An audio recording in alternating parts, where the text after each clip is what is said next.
Hi all welcome to Blasters arena. Mohun Bagan വലിയ പ്രതീക്ഷകളോടുകൂടി അതല്ലെങ്കിൽ വലിയ ഹൈപ്പോടുകൂടി കൊണ്ടുവന്ന ബ്രസീലിയൻ സൂപ്പർ താരമാണ് റോബ്സൺ റോബീഞ്ഞോ. നമുക്കറിയാം ബ്രസീലിയൻ ലീഗിൽ കളിച്ച് പരിചയമുള്ള താരമാണ് റോബീഞ്ഞോ. നേരത്തെ ഫ്ലുമിനൻസിന് വേണ്ടി കളിച്ചിട്ടുണ്ട്. അതുപോലെ തന്നെ മറ്റൊരു ബ്രസീലിയൻ ക്ലബ്ബായ അഗ്വ സാൻഡയ്ക്ക് വേണ്ടി കളിച്ചിട്ടുണ്ട്. കൂടാതെ ബംഗ്ലാദേശി ക്ലബ്ബായ ബസുന്ധര കിങ്സിന് വേണ്ടി ഒരുപാട് ഗോളുകളും അസിസ്റ്റുകളും ഒക്കെ നേടി തിളങ്ങിയിട്ടുള്ള ഒരു ബ്രസീലിയൻ മുന്നേറ്റ നിര താരമാണ് റോബ്സൺ റോബീഞ്ഞോ. വലിയ ഹൈപ്പോട് കൂടിയായിരുന്നു മോഹൻ ബഗാൻ അദ്ദേഹത്തെ കൊണ്ടുവന്നത്. പക്ഷേ ആ ഹൈപ്പിനോട് നീതി പുലർത്താൻ റോബീഞ്ഞോക്ക് ഇപ്പോൾ സാധിക്കുന്നില്ല എന്നുള്ളതാണ് വസ്തുത. അദ്ദേഹത്തിന്റെ കണക്കുകൾ അതാണ് തെളിയിക്കുന്നത്.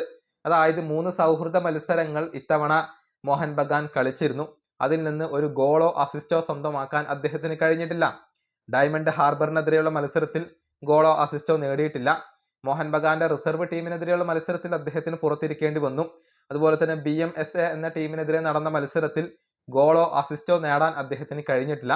മറ്റുള്ള എല്ലാ താരങ്ങളും മികച്ച പ്രകടനം നടത്തുമ്പോൾ റോബീഞ്ഞോ മാത്രം പരാജയപ്പെടുകയാണ്. ഈ 3 സൗഹൃദ മത്സരങ്ങളിൽ നിന്നായി 18 ഗോളുകളാണ് മോഹൻ ബഗാൻ നേടിയിട്ടുള്ളത്. പക്ഷെ ഒരൊറ്റ ഗോളിൽ പോലും തന്റെ ഒരു സാന്നിധ്യം അറിയിക്കാൻ റോബീഞ്ഞോക്ക് സാധിച്ചിട്ടില്ല എന്നുള്ളതാണ് വസ്തുത. മോഹൻ ബഗാനിൽ എത്തിയതിനു ശേഷം 6 മത്സരങ്ങളാണ് താരം കളിച്ചിട്ടുള്ളത്. അതിൽ നിന്ന് 2 അസിസ്റ്റുകളും 1 ഗോളും മാത്രമാണ് റോബീഞ്ഞോ നേടിയിട്ടുള്ളത്. ആ ഒരു ഹൈപ്പിനോട് നീതി പുലർത്താൻ അദ്ദേഹത്തിന് കഴിഞ്ഞിട്ടില്ല. പ്രത്യേകിച്ച് പെട്രറ്റോസും കമ്മിങ്സും ഒക്കെ മികച്ച ഫോമിൽ കളിക്കുന്നു. റോബീഞ്ഞോ മാത്രമാണ് ഇപ്പോൾ തിളങ്ങാതെ പോകുന്നത്. ഇത് അവരെ സംബന്ധിച്ചിടത്തോളം ആശങ്ക നൽകുന്ന ഒരു കാര്യമാണ്. യഥാർത്ഥത്തിൽ റോബീഞ്ഞോയുടെ പ്രൊഫൈൽ ഉള്ള ഒരു താരത്തെ ആയിരുന്നില്ല മോഹൻ ബഗാന് വേണ്ടിയിരുന്നത്.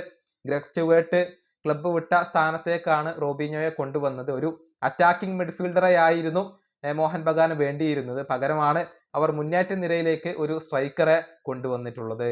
ഈ വീഡിയോ അവസാനിപ്പിക്കുന്നു. അടുത്തൊരു വീണ്ടും കാണാം.